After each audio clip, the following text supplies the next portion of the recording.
Hello friends, welcome to my channel home cooking with Shri.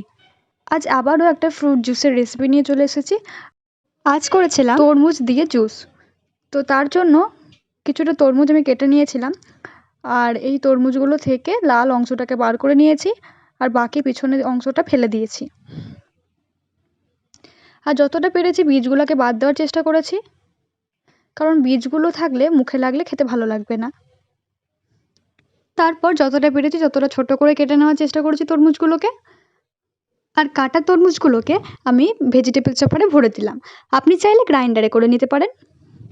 আমার চ্যানেলে আরও কিছু ফ্রুট জুসের রেসিপি দেওয়া আছে, যেমন কিউই জুস, আঙুর জুসের রেসিপি। আমি ডেসক্রিপশন বক্সের লিঙ্কটা দিয়ে দেবো, আপনি চাইলে দেখে নিতে পারেন। আর আপনি যদি এই চ্যানেলে প্রথম হয়ে থাকেন তাহলে প্লিজ আমার চ্যানেলটাকে সাবস্ক্রাইব করে নেবেন। আমি প্রতিদিনই খাবারের ভিডিও পোস্ট করে থাকি, আর বেল বাটনটাকে ক্লিক করে দিয়ে অল করে দিতে হবে, যাতে প্রত্যেকটা ভিডিও নোটিফিকেশান হওয়ার আগে আপনার ফোনে ঢোকে। তারপর এর মধ্যে আমি দিয়ে দিলাম পরিমাণ মতো চিনি। এরপর কিছুটা বিট লবণ দিয়ে দিয়েছি, আর সামান্য এমনি লবণ দিয়ে দিলাম।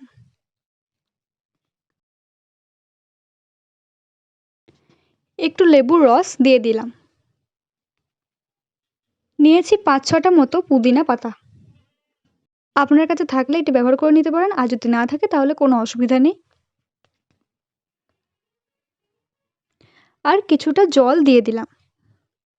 এবার ঢাকনাটা লাগিয়ে সব কিছু জিনিস একবার ঘুরিয়ে নিলাম। আমি যেহেতু বীজগুলো সব বাছিনি, তার জন্য একবার ছেঁকে নিচ্ছি। তো ছাঁকনাটা দিয়ে তার মধ্যে যে জুসটা ছিল সেটাকে ঢেলে দিলাম।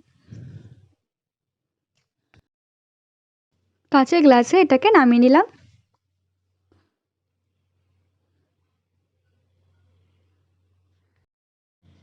আর যাতে গরমকালে এটাকে আরও বেশি ভালো লাগে তার জন্য ওপর থেকে দুটো বরফ দিয়ে দিয়েছি। নিয়ে নিচ্ছি সামান্য চাট মশলা।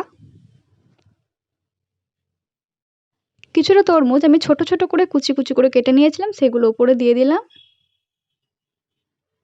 আর একটা পুদিনা পাতা যাতে দেখতে ভালো লাগে তার জন্য দিয়ে দিলাম। তো এইভাবে গরমকালে ঠান্ডা ঠান্ডা ফ্রুট জুস বাড়িতে তৈরি করে নেবেন। তো আজকের ভিডিওটা ভালো লাগলে প্লিজ লাইক কমেন্ট শেয়ার করবেন, আর সাবস্ক্রাইব করতে ভুলবেন না। বাড়িতে অবশ্যই তৈরি করে নেবেন, আমাকে কমেন্ট বক্সে জানাতে ভুলবেন না কীরকম হয়েছিল খেতে।